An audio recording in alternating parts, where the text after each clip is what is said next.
Yes, guys, hope everybody is doing well this evening. I do apologise for being late on this live stream. It's a usual thing that I put a timeout and I am always late. So I do apologise, but I will make up for the 5 minutes that I have ran over and answered all of your questions over the next hour.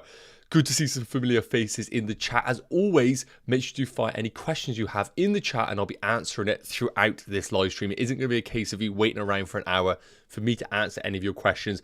I will be getting to them as soon as possible. Now, it's also worth noting, I'm not just here to ramble and talk about general questions. I also want to just go over a few topics as well. So what you can look forward to in this stream is going to be things like Watkins replacements. Do we actually need to sell him? Gabriel replacements. We're also going to be looking at Joao Pedro. What is the latest in that situation? Going to reveal my team. We're going to reveal my transfer plans. We have got it all on this stream. So thank you so much for joining. Make sure you do drop a like on the stream I was going to say if you're enjoying it, but it's already just started. So drop a like anyway. It'd be great to see the support. And as always, let's get into the chat to kick things off. And then we will get straight into some hot topics that will generally answer a lot of the questions that you guys have. So Matthew, hope you're doing well. Asking, will Maddison play? The current status is that we think he's going to be out for game week 3. In terms of long term, we don't really know. But it looks like Maddison will be out for game week 3. I think it could be a sell if you just want to move towards a Foden or maybe a 6.5 million option if you really need that player this game week. Rio, hope we're doing well and regular as always. Hi Nacho, I need your thoughts on the best pick for replacements between Saliba and Pedro. Who will your start? Best pick for replacements between Saliba, who's okay. So pick for replacement. If you can get Edison, absolutely the right route to go for. Otherwise, I wouldn't be selling Pickford. I think he's perfectly fine as a 4.5 million option. But between Saliba and Pedro, who would I start? If that's Joao Pedro, I would actually lean towards Joao Pedro, but we will come on to that in a minute. Hope you're doing well. Cheekstar, as always, hope you're doing well. Son or Rashford or Foden? I would rank those right now as Foden number 1, Rashford 2, and Son 3. Son is way too wide to be considered as an FPL option right now. Once the returns come, and I think they will, then we could talk about Son. But for now, he just isn't an FPL option in our plans. I can see someone said late Nacho. Yes, I am always late. I do apologise on that one. And Mbuemo or Bruno Fernandes to start this game week? Controversially, I'm going to say Bruno Fernandes. Mason Mount's out. So I expect potentially a Casemiro, Eriksen, Bruno Fernandes 3.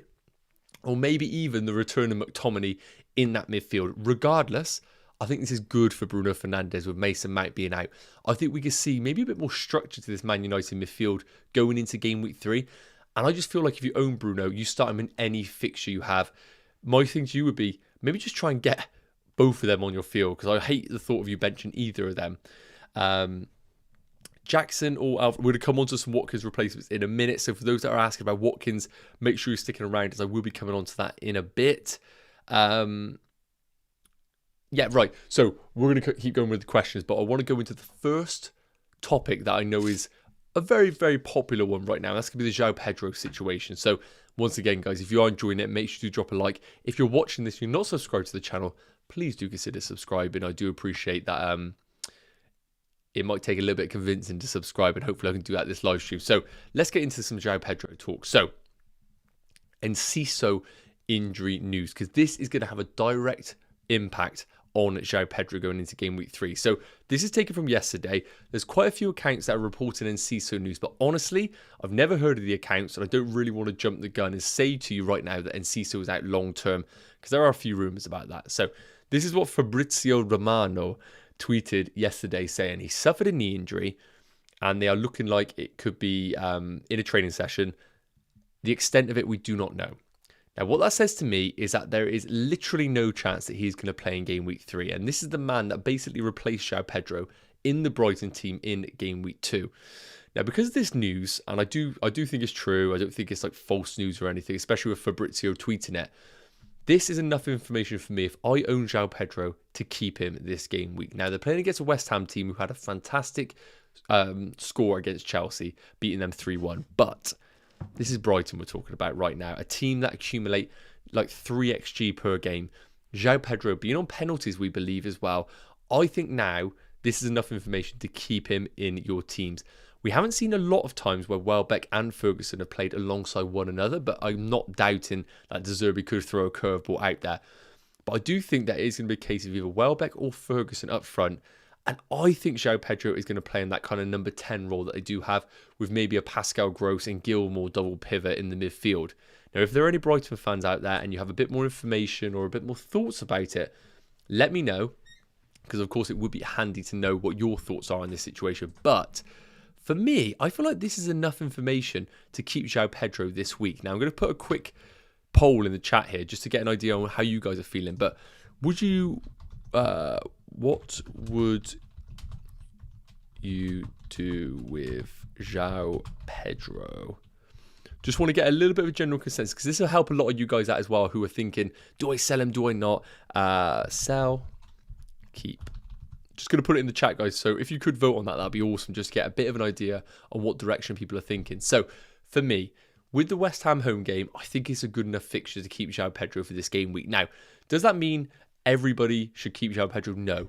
I think if you have 2 free transfers and you have been planning for a while to maybe upgrade Joao Pedro to a Nicholas Jackson, you fancy the Luton at home game, you know Jackson's minutes are secure, please do not kind of think to yourself, oh, I have to keep him now. No. If you have a plan in place that you've been building up for over the last game week, stick with that plan. This is just an update for those that are maybe thinking to themselves, I got to sell Joao Pedro for a -4, or I don't really want to sell him, but, you know, I got to use a free transfer. This, for me, is enough info to keep him. But let me know your thoughts in the comments. Right now, 53% are saying they would sell him. Interested to know on this one here. Again, when we get any more information, I will update you guys over on FPL Nacho on Twitter. So just want to check out some more of the chat, what people are saying. Adam said a wildcard and have triple City attack. Is that a big gamble? No, I don't think it is at all. The 3 that I'll go for is Haaland, Alvarez and Foden. I think there are no other options in that attack that I would consider. Grealish just doesn't really have the numbers and now a little bit of the game time to consider him. So those are the 3 that I would go for if I was wildcard and you really want to go in on that attack. A lot of talk about Watkins, which we will come on to in a second. Do not worry, I've got a few slides prepped for that one. I transferred out Asulo for Jackson. Yes, don't mind that at all. Asulo, a good budget striker, but realistically, Nicholas Jackson with Luton at home and Forest at home in the next 2 just feels like the right time to go into him. And Colm saying to like the stream. Thank you so much. Diaby to Foden, but for a -4? No, I would not do that for a -4. I think Aston Villa are one of the best teams in the league in terms of they know exactly how they want to play. And under Unai Emery, I know they lost 5-1 against Newcastle, but I just feel like Aston Villa are such a solid team. Selling Diaby for a -4, I think, is criminal. Yes, I know Foden could go off. He's a very high ceiling sort of player, but I just wouldn't go down that route personally. I would much rather keep on to Diaby rather than sacrifice him for a -4. Is Colwell a good pick? Yes, I do think Colwell is a good pick, but it's worth noting, I do expect Chelsea to go back to a back 4. Once Badiashile returns, there's going to be direct competition for Levi Colwell. So I think for the short term, he's fine. For the long term, there could be risk of Colwell minutes later down the line. So just for those that jumped to the chat, my general consensus on the Joao Pedro situation is if you have planned yourself to sell him, you've got free transfers in place, a plan, stick with the plan. However, with this Enciso news, I do think that it is enough to suggest keeping Joao Pedro is a good move. I expect him to play. Is he going to play is the other question, but I personally think he will. And I do think with him being on penalties, a big influence in that Brighton attack naturally, because Brighton are one of those teams that they will just roll out a team and each player knows their role. And whoever plays in that position, whether it be Enciso or Joao Pedro, is expected to be influencing the game in all of the attacking areas. This isn't going to be a guy like Conor Gallagher who kind of hovers about the midfield area. He has to be directly involved in order for this actual team to function. And that's why I think Joao Pedro is a keep this game week. So keep throwing your questions in the chat, people. I'm just making sure I've got things in place yet. So next up, let's go into Gabriel's situation. We're going to cover Gabriel. We're going to cover Watkins. We're going to cover Foden. We've got it all covered. So make sure you like the stream. So let's get into some Gabriel chat. So first and foremost, I spoke about this a lot, and it's why are people selling Gabriel, for those that don't know. So bench in the first game, bench in the second game. And Arteta has come out and said that it is due to tactical reasons. So in the first game, he ended up playing Timber at left back, Partey at right back, with a back two, two centre-backs. In the second game, they went for Tomiyasu at left-back, Partey at right-back, Saliba and Ben White in the middle. So basically what they were doing was they were inverting Partey into the midfield, and Tomiyasu was making up a back three, how they like to build up alongside Rice. So now Tomiyasu has got a red card and Timber is out long-term with an ACL injury. So what does this mean for game week 3? Well, he has less options available to him. Zinchenko came on for the last 10 minutes or 15 minutes against Palace away from home. So how is that back four going to look? I personally, and let me know in the comments, will be very surprised if at home against Fulham, Arteta goes for Zinchenko, Saliba, White and Thomas Partey. I will be shocked at that. And the reason why, and I think there's a little bit of logic here, is this. Partey is in the team to invert into the midfield. Zinchenko's biggest strength is to come off the left and invert into midfield. I don't see a situation where Arteta plays both of those inverting in unless he really has worked on it in the training ground. I think it's a little bit too much of an overload in that kind of way that they play. So I think personally he is going to go for the traditional back four of Zinchenko if he is fit, Saliba, Gabriel and Ben White at right back. Now again, this is all just fan talk. Please take this with a pinch of salt, but I think he's going to revert back to that. Now, as a Gabriel owner myself, at home against Fulham, and he's already fallen to 4.9 million, he's not predicted to fall in price tonight. I feel like holding him is actually potentially the route I want to go for. I think we can't really get much worse than what we've seen in the opening 2 game weeks from Gabriel. We saw him come off the bench in game week 1 because they were holding on to a slender lead. We saw him come off the bench in game week 2 because of the red card.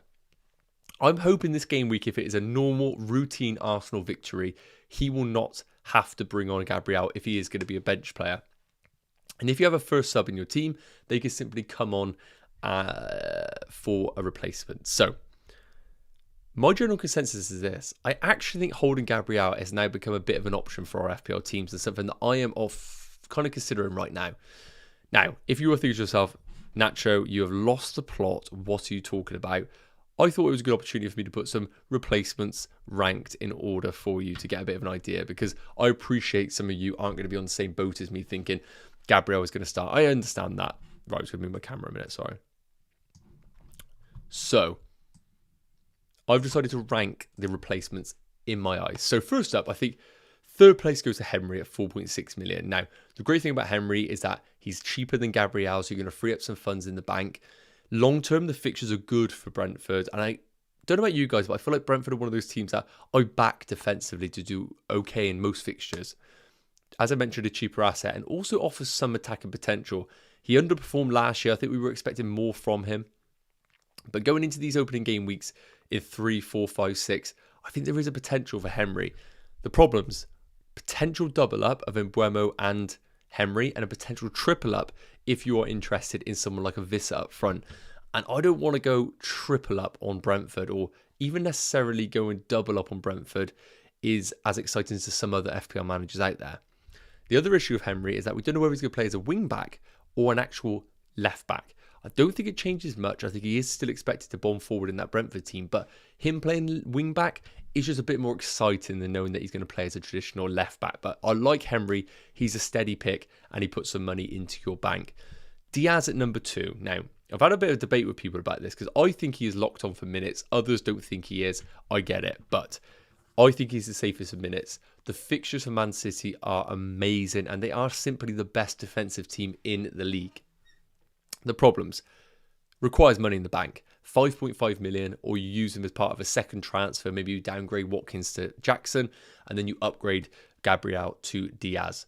And the other thing is, some would argue a lack of attacking potential. Last year we did see him getting in amongst the goals from corners, from set pieces.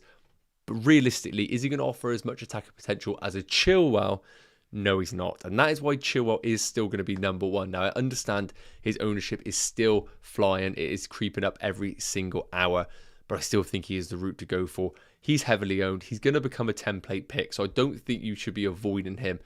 In this Chelsea team with Reece James out, everything is going down Chilwell's flank. And I really do think that he is just the man to own in that Chelsea defence. The fixtures are brilliant. Luton at home, Forest at home, Bournemouth away, one would argue is a little bit more trickier. But those next two is the sort of fixture where Chilwell could walk away with a clean sheet, top bonus and attack and returns. And if you miss out on that, I really do think that it could be big problems for your FPL rank and team. The other thing is underlying stats. What we've seen in the opening 2 game weeks is really promising from Ben Chilwell, picking up almost like a second forward at times. So I really like him as the Gabriel replacement. But the problem, you need 0.8 million in the bank. And that is where it really starts to become a bit of an issue, shoehorning Chilwell into your FPL team. So this is the way I'd rank Gabriel replacements. For those that just jumped into the stream, I'm also making the argument that holding Gabriel is a move. But let me know your thoughts in the comments. I want to see if people think I've lost the plot in regards to holding Gabriel this week. Charlie saying Jackson or Alvarez or Vissa. If I had to rank those right now, and I'm going to come on to it in a minute, but spoiler alert, I would have Jackson at number 1, but I will tell you who I prefer out of Alvarez or Vissa in a minute. I do apologise, guys. Throat is absolutely blown up, so if I'm talking weird or my words aren't coming out too well, then I do apologise. It is just the throat is absolutely flared up. Rashford or Bruno? Right now, if I had to pick fresh, it would be Bruno Fernandes.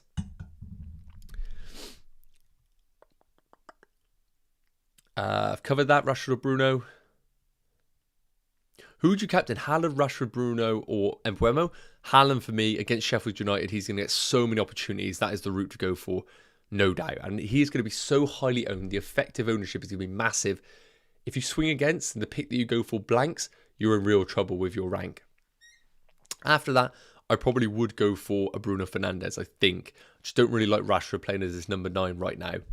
Joey saying, what time is the stream tomorrow? It's probably going to be 4:30. What I will be doing is 4:30 to 5:30 on YouTube. Honestly, there are so many brilliant content creators out there. 5:30 to 6:30 is just crazy. So then I'll be taking that stream over onto TikTok for the last hour. So make sure you check that out if you want to.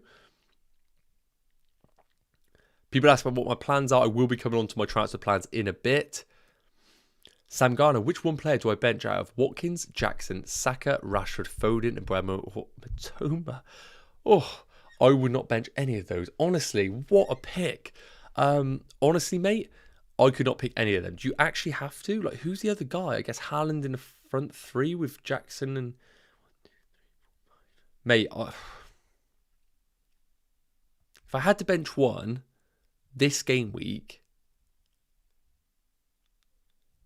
probably would be Watkins, but I would hate it. I would absolutely hate it.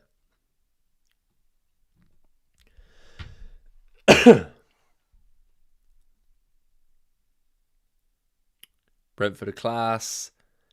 Alvarez to Watkins. I wouldn't do that myself. Is Gabriel to Botman an option to look for long term? Yes, that is a really good shout. Gabriel to Botman, if you want to go for a 4.5, is probably the route that I would recommend right now in terms of the long-term plan. I'm not looking at just this week. I think long-term, that is a really shrewd move. Now, looking at the actual fixtures for Newcastle, they have got coming up, just so you know, Liverpool, Brighton, they're horrible. But then from game week 5, Brentford, Sheffield United, Burnley, West Ham, Palace, Wolves, Arsenal, Bournemouth. Brilliant long-term fixtures. So if you are in the market for somebody, you're happy to bench him for a couple of game weeks, Botman is a really, really nice pickup. So keep putting the questions in the chat, guys. We're going to come on to now a quick idea on fixture rotation, which I'm going to put on your screens now. This is going to be a super quick section. And by the way, all these graphics are taken from Fantasy Football Fix. Make sure you do check them out. Some of the best graphics around in terms of just their website in general. They are goats. So just want to quickly show you this. It's a previous slide that I put up. I lazily chucked it into the stream, but hopefully it will provide some value. It's just a little bit of an idea on kind of fixture rotation. So the top one here that you can see is, imagine this in your defense.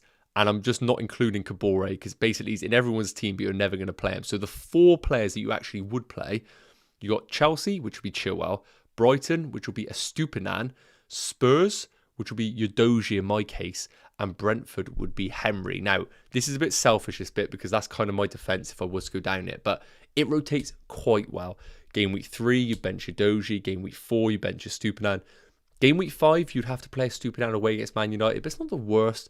Then you would obviously play Udogie on the bench from 6 and 7 with some favourable fixtures. Now, Let me point this. If we were looking at this one here, now, Chilwell, Estupiñán, Udogie, and imagine this as a Diaz here. These rotate very, very well. So you bench Udogie in game week 3, you bench Estupiñán in game weeks 4 and 5, which I think is probably fair. And then from game week 6 to 7, you'll be benching Udogie over this period. And you get all of the good fixtures. I mean, game week 6, you're getting 3 home games. Game week 7, you're getting all away, but they're Fulham, Villa, and Wolves. Really good fixtures, apart from Villa, one would argue. So if you bring in a Man City player, you're basically playing them every week. But they rotate really well if you're in a position where you've got Chilwell, Estupiñán, and Udogie in your side. So hopefully this is a good visual for you guys to kind of get an idea on how your defence might look going forward. Because I think it's really important to note that yes, you might be wearing a good defender, but if he has great fixtures the same time as your other defenders, you're just giving yourself a massive benching headache. If you can bring in a defence that kind of rotate really well, it is going to save you in the long term having those problems. So I just thought it was a good slide just to quickly show you a bit of a visual representation on how that would look. And again, guys, if you are enjoying the stream, it'd be awesome if we could get this to 50 likes. Always try and aim for that. And I see we're at 39 right now. So obviously, it's totally free. You legends, if you could just drop a quick like on the stream to get us there, that would be amazing. Thank you so much. So let us get on to the next section, which is going to be probably what everyone's kind of waiting for here. And that is going to be what to do with Watkins. What shall we do with Watkins? So let's get into this. Okay, so I've straight away gone in with a ranking here because I don't think it is worth me beating around the bush to come up with kind of rubbish and rambling. I think we just need to go straight into this right now. So hopefully this is going to provide some value. So first things first. So I'm just sorting out my stream here. Okay, so first things first. Do we keep Watkins? I think this is the big question we need to answer right now because a lot of us are talking about selling Watkins. It's all about who's the replacement, who's the replacement, who's the replacement. We need to have the question of, is Watkins even worth selling? Now, I know people are disappointed. He's blanked. Well, some would say blank. For a forward, he's blanked because if he doesn't score in other people's eyes, that is a blank. Now, I'm just going to quickly get the stats up to read them out for Watkins over the opening 2 game weeks, just so you got a bit of an idea on how he has performed. So he's put up a 0.75 expected goals and an expected assist of 0.29. Now, when we compare that to other assets, you've got Nicholas Jackson at 1.48 XG, so basically double that. You've got Joao Pedro, yes, he's had a penalty in there. Haaland at 1.12, Isak at 1.04. So you've got a lot of other forwards that have done very well over the same period as Watkins. And I think naturally people are looking at it thinking, Watkins hasn't scored yet. I think it's time to pull the trigger and get rid of him. I just want to remind you that Villa are a top team. Now, yes, they might be a little bit of a different team this year. They haven't got the creatives like a Buendia in the side, maybe pulling the strings. They might have a few more quote-unquote runners in the sense of Diaby and somebody like a Bailey on the wings. And that might change the dynamic a little bit. However, I still think this team is absolutely built to give Watkins the ball to put it in between the sticks.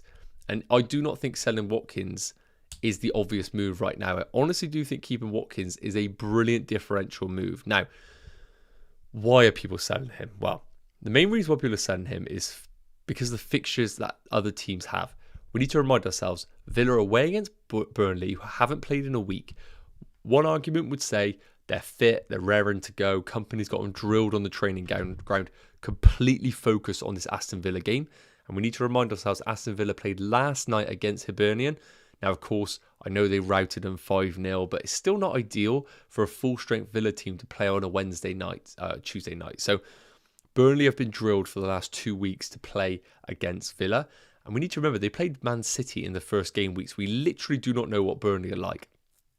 Second game is going to be Villa versus Liverpool in game week 5.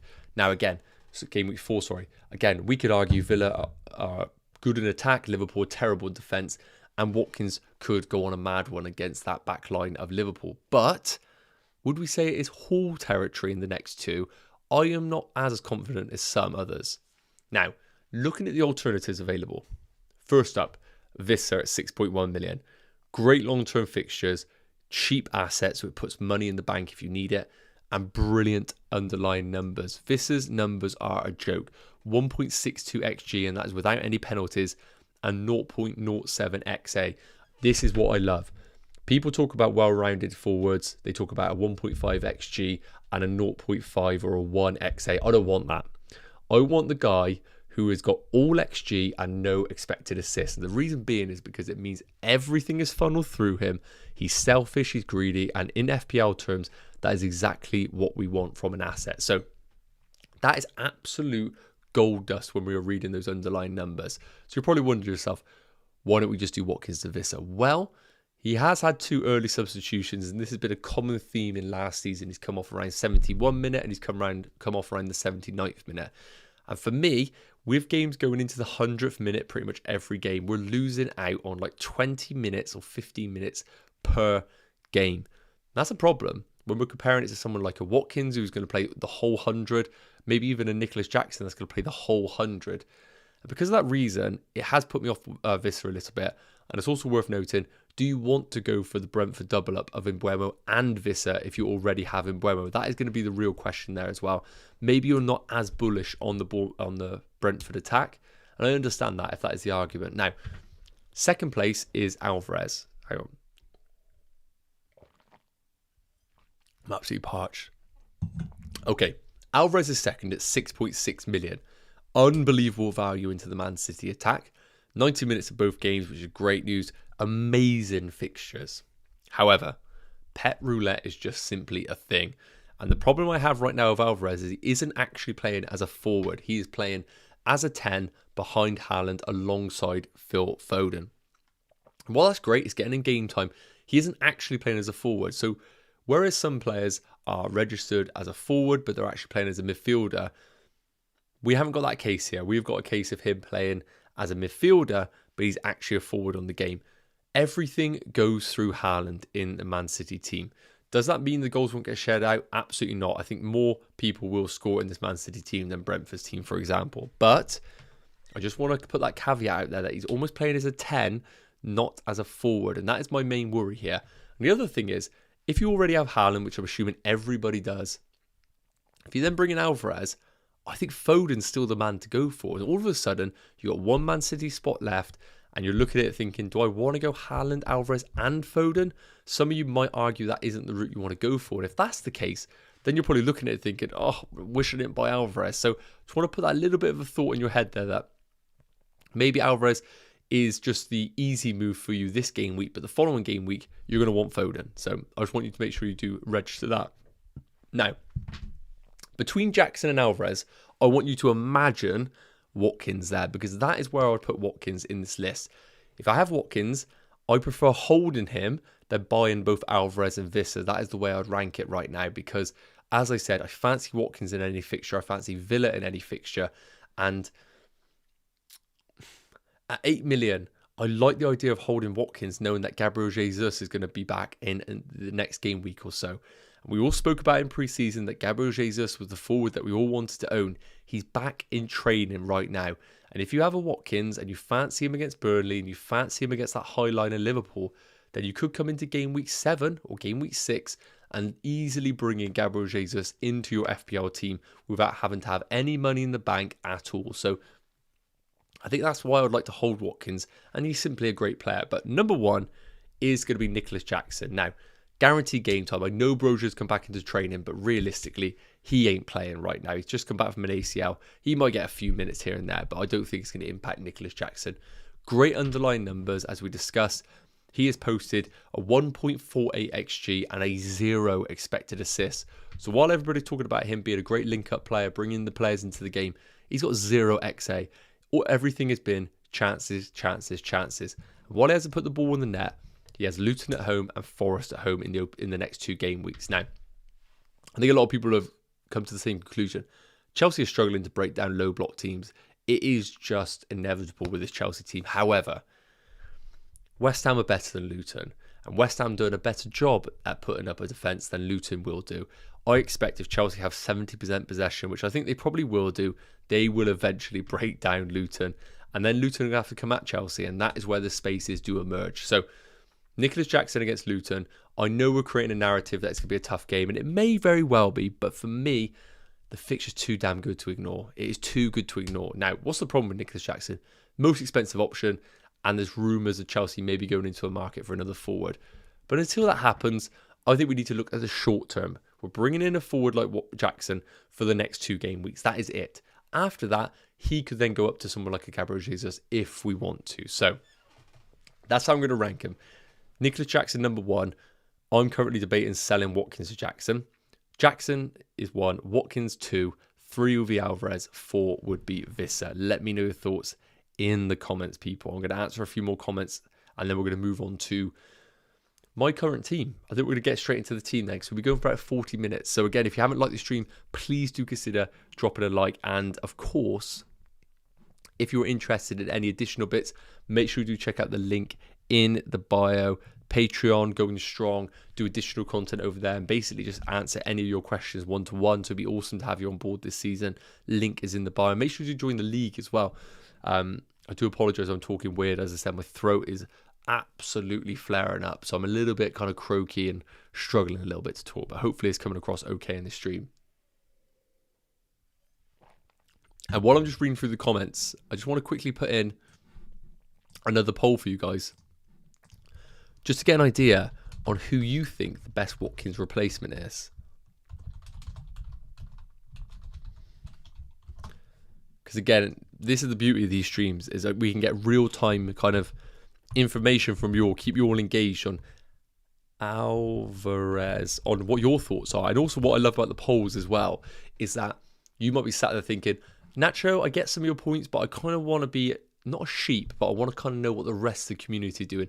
And that's why these kind of polls are great, as it just gives us a little bit of an idea on what everyone's doing in real time. So just put a poll out. It's going to be best Watkins replacements, Alvarez, Jackson, Visser, or simply keep Watkins. So if you could vote in that poll, if we could get around 100 votes or so, that'd be amazing. We had 201 last time. And the question that I asked was, what would you do with Joao Pedro? 56% said sell, and 43% said they would keep him. So hopefully we can get similar numbers on that poll there. So what do you think about Foden for Martinelli? I do like it, but I don't think it's this game week to pull the trigger. I think it's the following game week where you can make that move. Is Gabriel a good buy? I'm quite bullish on Gabriel. I do think he is a good option. Will he play week in, week out? We need to remember Nathan Ake is still a Pep favourite. I don't think Ake has just been banished to the bench for the rest of the season. So I think there will be rotation from time to time, especially when the Champions League comes along. Saliba, Udogie, or Henry to start. That is incredibly tough. I don't fancy the Spurs defence, so I'm going to put Udogie on the bench there, even though I think he's probably got the best chance of attacking returns. I would then probably say Henry has the best high ceiling of clean sheet and attacking returns, and Saliba's just a steady 8-pointer if he is going to go and pick up a clean sheet. So it really depends what kind of manager you are. I probably would go for the clean sheet potential of Saliba, then Henry, then Udogie would be the route I would go for right now. Make a drink with ginger, turmeric, lemon, and hot water with honey. Works like magic. I might do that tonight. Thank you very much. Love from Nepal. Hope you're doing well. Watkins to Alvarez. Hopefully this section has helped you out on that one. Am I making any transfers tonight? I have the same team, and Jackson's predicted to go up tonight. Yeah, so Jackson's predicted to go up tonight. So it is worth noting, if you don't have money in the bank and you can downgrade Watkins to anybody, it is worth noting. So that's the beauty of it. You can just wait a minute, but I might pull the trigger tonight. Now, again, unfortunately, I can't really update you guys if I make live transfers. So I do update everybody on my Patreon. Link is in the bio if you want to kind of have a live update of what I do. I don't really know how to kind of tell you guys on YouTube, like real time, but I might come up with a way of doing it, maybe in the community section. But if you want to stay up to date and get your question answered, maybe do check out the Patreon. Might be worth it. Sell Maddison and buy Sterling. Sterling's been fantastic in that game against West Ham, but it's only one fixture.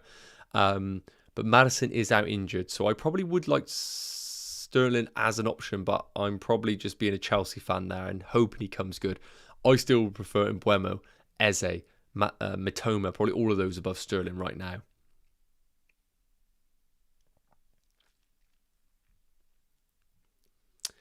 Love the TikToks. Thank you, buddy.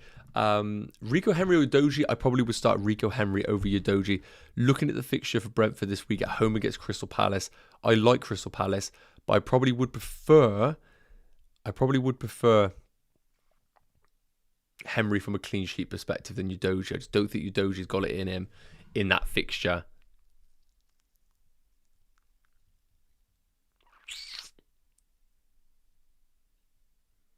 People are saying YouTube Shorts. Yeah, YouTube Shorts is not bad, but problem with YouTube Shorts is that they kind of go viral, and then like people don't see them for a few days, so it's a bit weird. YouTube Shorts. Also, in the chat, if you could just put yes or no, like, do you consume YouTube Shorts? I started the channel with them, but I didn't really know if it was the right vibe for it because I didn't know whether people were going to tune into the channel just to watch short form content, because I want the channel to be, 5 to 10 minute videos and then a few live streams a week.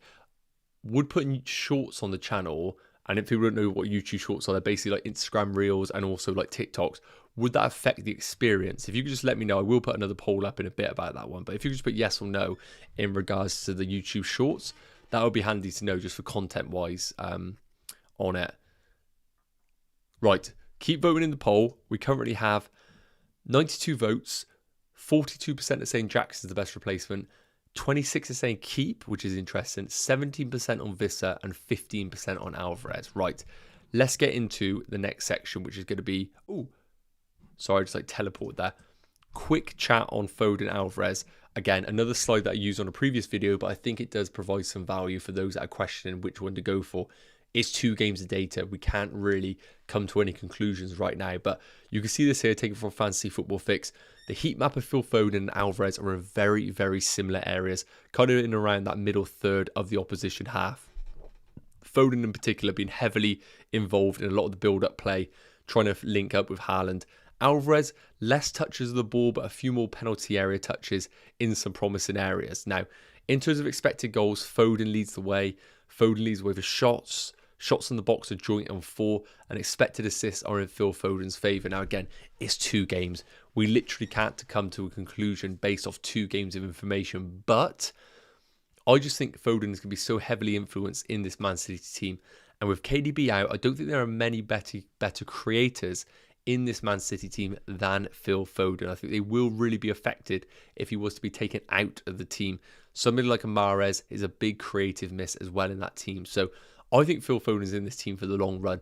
Obviously, that's famous last words and he could get taken straight back out, but I think Foden is going to be a breakout season this year. And I just think at 7.5 or 7.6, that is the one to go for as opposed to Alvarez. But of course, let me know your thoughts in the comments. I just want this to just be a quick little section here just so I don't ramble too much on this topic, because I want to come straight into my team right now on how it is looking. So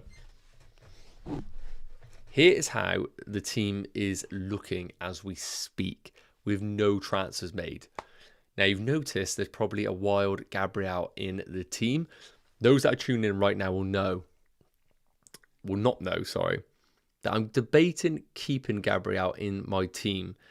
And I will come on to that in a minute, because what I'm going to do is I'm going to preview game weeks 4, 5 and 6 to give you an idea on my thought process here. Now, I've spoke about it before. I think Gabriel starts this week. I know it's controversial, but I think they're not going to have 2 fullbacks that invert on one another like a Partey and a Zinchenko, and I think that makes them weaker defensively. So I would expect them to go for maybe a Zinchenko, Gabriel, Saliba, Ben White back 4, which I'm kind of hoping. Am I being biased there, being a Gabriel owner? Possibly. But I think Gabriel at home against Fulham is one of those situations where I'm hoping that if he doesn't play, he won't come off the bench. And I've already had the price fall to 4.9 million. He isn't expected to fall in price again until after the deadline. So it's kind of one of those where if he looks like he's going to not play, he then starts to fall in price, I can just sell him early doors. I don't know which defender I want to go for. Now, the reason why I say that is because I would love to go to a Man City defender, but I honestly couldn't sit here and tell you which one is going to play week in, week out. Yes, I could pay the money and go to Diaz and free up some funds with my second transfer, but do I even want Diaz at 5.5 million in this team? I don't think I do. I just think Diaz is going to come into the team, and then after a while, I'm going to be like, oh, I'm paying 5.5 for a guy that's kind of ticking over in this Man City team. Whereas if I wait a week, I might get a little bit more information about which one of the Akanjis, the Walkers, the Gvardials are the ones to own, because one of those three are going to absolutely play week in, week out. And saving yourself 0.4 million, 0.5 million might be the difference between affording a Phil Foden in this team or a Richarlison at 7 million later down the line. So I just want to have a little bit of pause on the direction that I'm going to be taking this team going forward. I don't want to rush and sell Gabriel, especially when I know if he starts against Fulham at home, that is almost, in my eyes, a guaranteed clean sheet, and one of those that he could easily rack up on the bonus points. So I'm always happy to take the risk, knowing that if I do that, I will then have Udogie coming off the bench if Gabriel gets 0 minutes, which I think is a very strong position to be in, and almost just accept that if Gabriel doesn't play again but comes off the bench, that is 3 strikes and you're out, and he is gonzo in game week 4. Kaput, gone, no matter what. Even if Saliba breaks his leg, I think Gabriel will still come out, because I'll be scared that Arteta will find a way to bench him. But otherwise, I spoke about this in pre-season. Game week 3 was always going to be the week that we wouldn't need any transfers. Honestly, unless there was injuries, unless there was red cards, game week 3 always looked incredible. Because look at these fixtures. Pickford at home against Wolves. I'm looking at Edison thinking, maybe I'll just go for Edison. But do I want to sell Pickford at home against Wolves? Absolutely not. The back 3 of a Stupinan if Gabriel plays, and Chilwell at home against Luton. Incredible. Midfield 5, Mbeumo, Fernandes, Martinelli, Saka, Rashford. If you're sat there with Matoma, you're looking at West Ham. The fixtures are incredible, and I know a lot of people are getting trigger happy, wanting to pull the trigger on selling Fernandes, selling Rashford, selling Martinelli, selling Saka. Realistically, look at these fixtures. Martinelli could get 30 minutes and do damage against this Fulham team. I just don't think it's the right time to be using multiple transfers on some of these big boys. They're going to need a reaction, and I think they will give it in this game week. And up top, Watkins and Haaland. Like I said, if I fell asleep right now and woke up after the deadline with this team, I would not be devastated in the slightest. Watkins is just one of those where he's kind of like a crap Kane. He's just going to tick over nicely week in, week out. You know he's going to spearhead that attack. You know he's going to get guaranteed minutes. We thought he's going to be a penalties, but he probably isn't. But this team's looking so strong. Now, let me show you what a potential team's going to be looking like, and hopefully this has worked. It has. Okay, so first things first.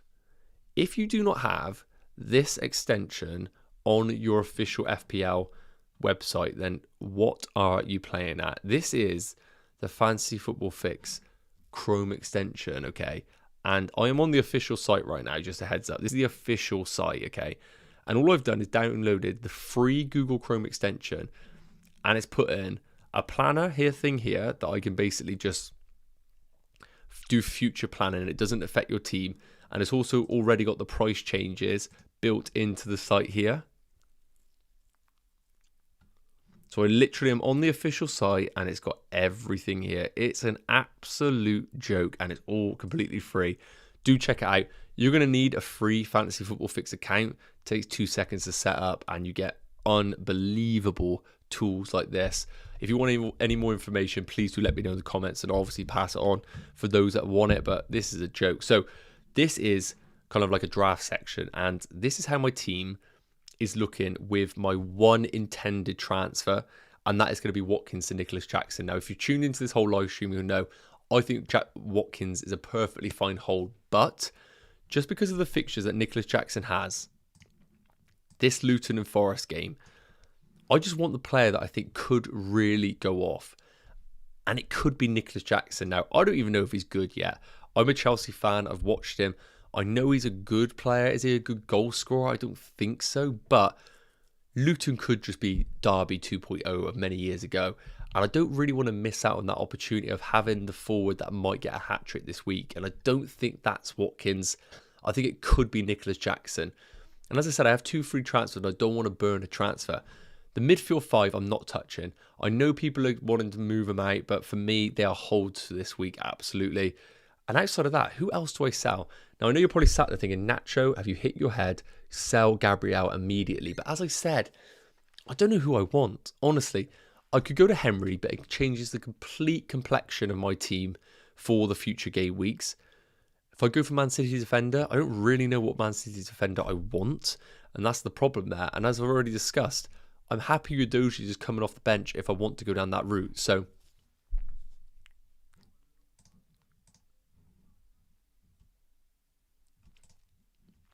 Sorry guys, I just noticed there was a bit of spamming in the chat, so I've just put a timeout on that person. I will try and get some moderators on this in the future.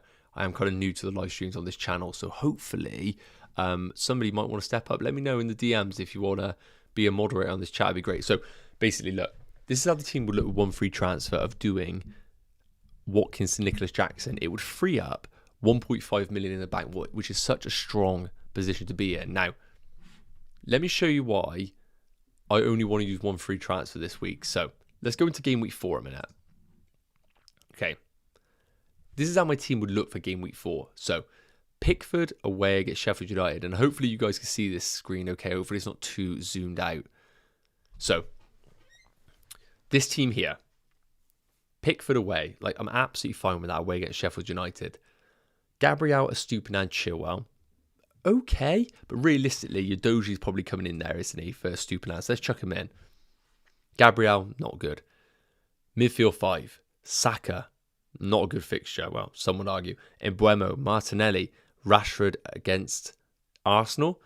I have a problem straight away with this midfield where 5 of my players are playing against one another, which is never a good position to be in. Front 2 of Haaland and Jackson with unbelievable fixtures. So this is why I kind of want 2 free transfers going into this game week, because I think this is the week where big moves are going to be needed, not in this week where there are so many fantastic fixtures. So if I came into this week with 2 free transfers, I'll have another week's worth of information about which Man City's defenders to go for. So I could simply go for Gabriel. Let's say Gabriel to, let's say Diaz is the route to go for. We get information that he is the man. So we bring in Ruben. Let me just bring him in.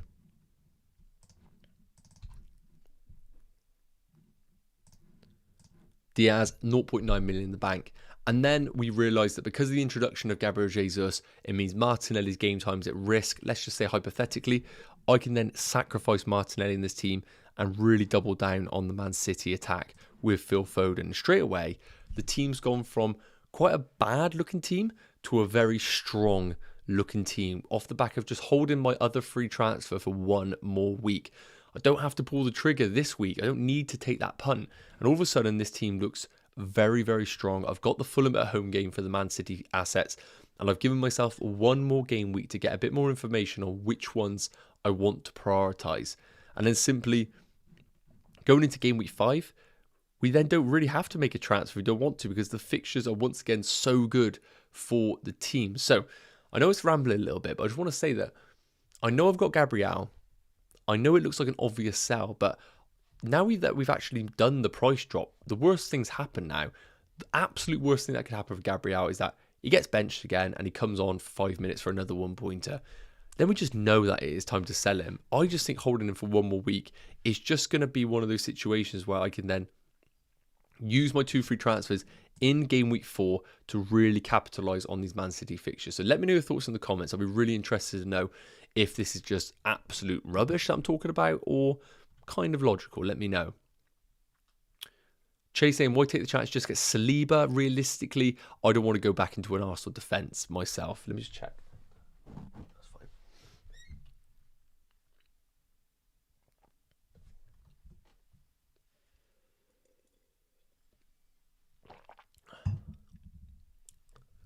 Sara Madueke as differentials? No, I wouldn't touch either of those right now personally.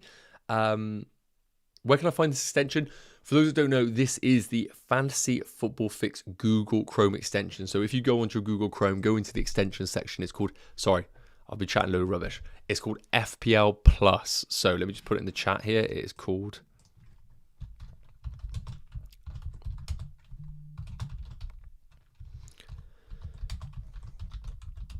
sorry guys, I'm just putting it in here. Again, I'm not getting paid to do this tool. This is just something that I use. It's really important kind of tool, really. So that is what it is called there. The FPL Plus Google Chrome extension by Fantasy Football Fix. Just so you guys know.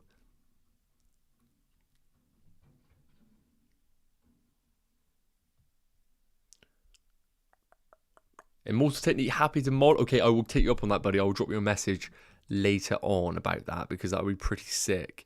I might see if I can do that now.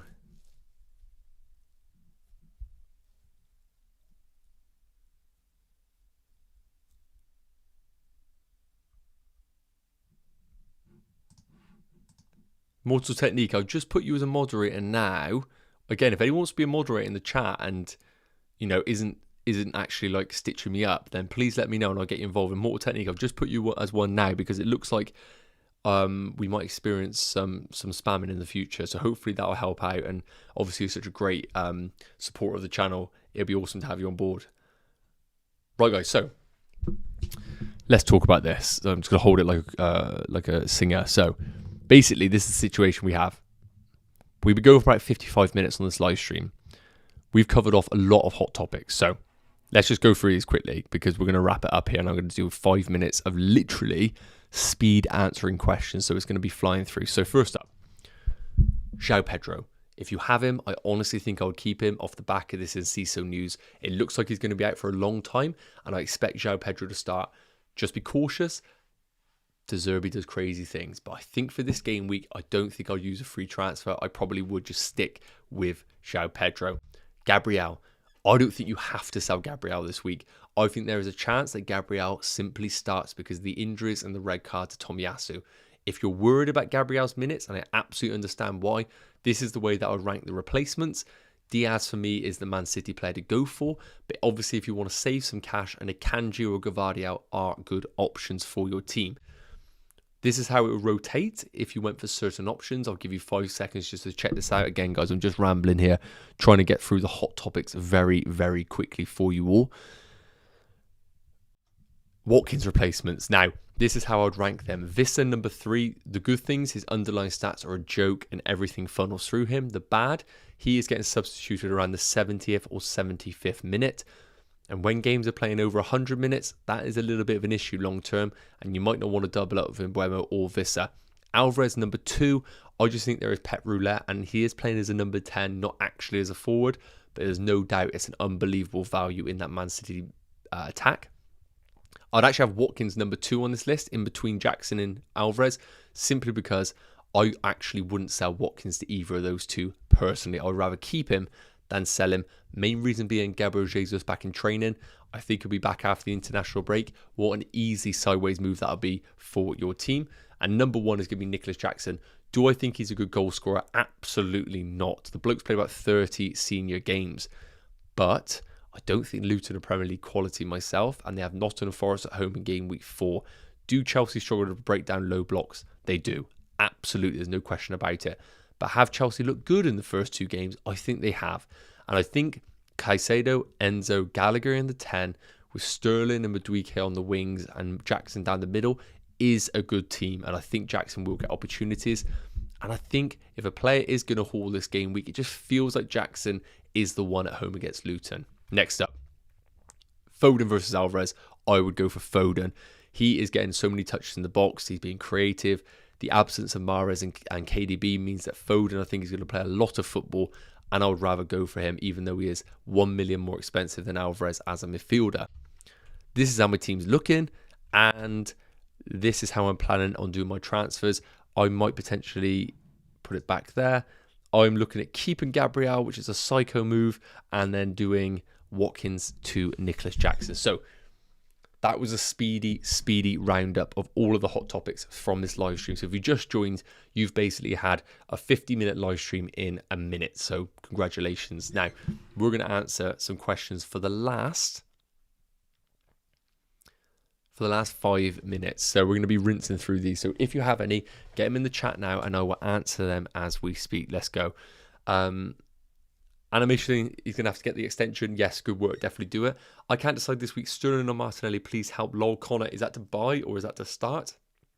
If it's to start, I probably still would go for Martinelli. Animation's happy to be a mod too. That is awesome to see.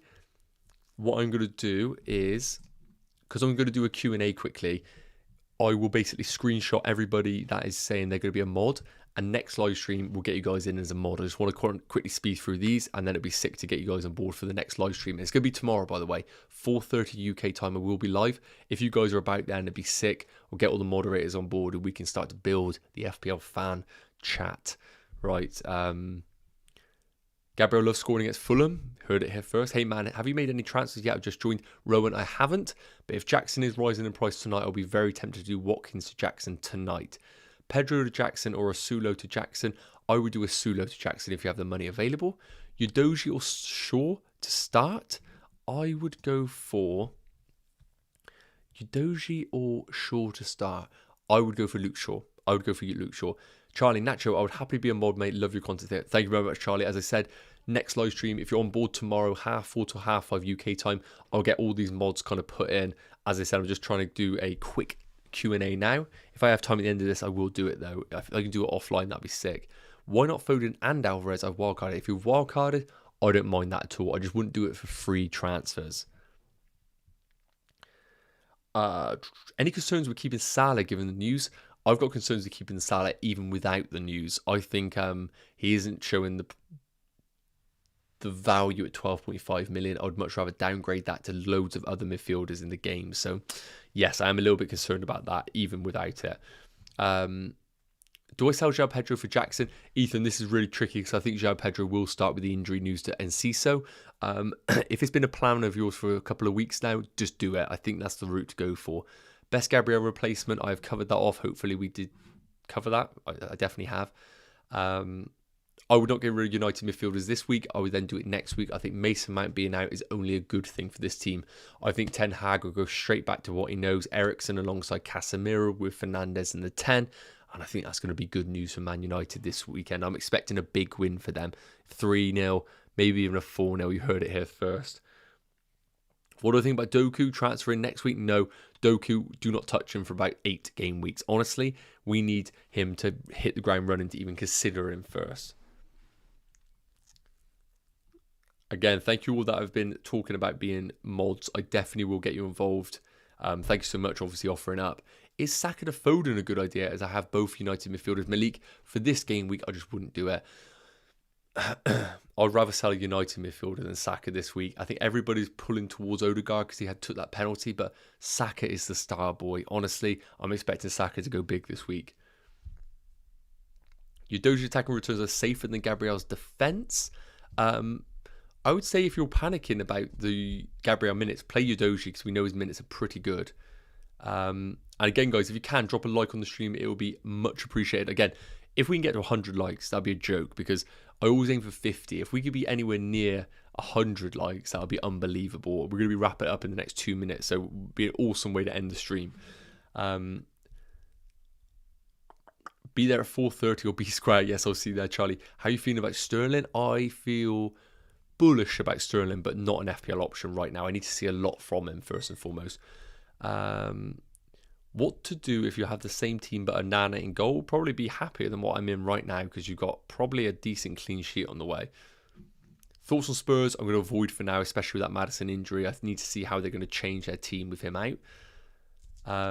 Bench one of Odegaard, Saka and Buemo, Mitoma or Rashford. Honestly, mate, you've got to try and start all of those.